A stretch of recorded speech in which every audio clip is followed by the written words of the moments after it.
It's fitting that Charles Hall lives on the water because really, where else would you expect to find the inventor of the waterbed? This is for People magazine. I did this goofy shot. Hall got his idea as a college student in the Bay Area back in the late 60s, but the initial design wasn't for a bed. It was for a chair.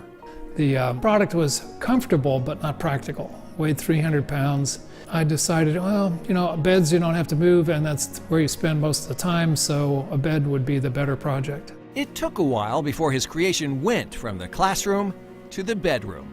Originally, waterbeds were kind of a curiosity, and they would be sold in San Francisco in head shops. You'd buy a hookah pipe or water pipe and a waterbed, but always intended it to be a serious furniture product. At the time waterbeds came out, there were coil spring mattresses and all this atrocious stuff from the 1800s, and waterbeds were truly different. People would lay down on them and say, whoa, this feels really good. And that's what sold them. Now you can sleep with the best. Because the Waterbed Ranch is here. At its crest, 1 in 5 beds sold in America was a waterbed. But while sales were strong, Hall didn't like the way the beds were being marketed. These little babies take a whole night of rough riding. A lot of it was sold on kind of the freaky part and the sex part, all valid, but the better sleep part is what it was all about originally.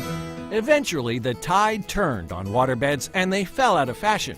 But 50 years since their introduction, Charles Hall is bringing the waterbed back. This one has an extreme wave reduction, so it barely moves.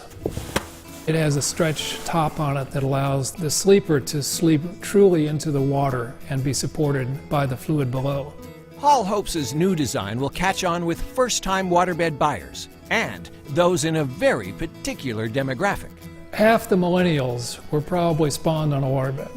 So sooner or later they want to swim back to their spawning ground and revisit it. And it's the time for them to do that. So while most people would kick back after their million-dollar idea, Charles Hall wants to ride the waterbed wave he created one more time. And it's great to come back and redesign and improve something you started out years ago and can make better too.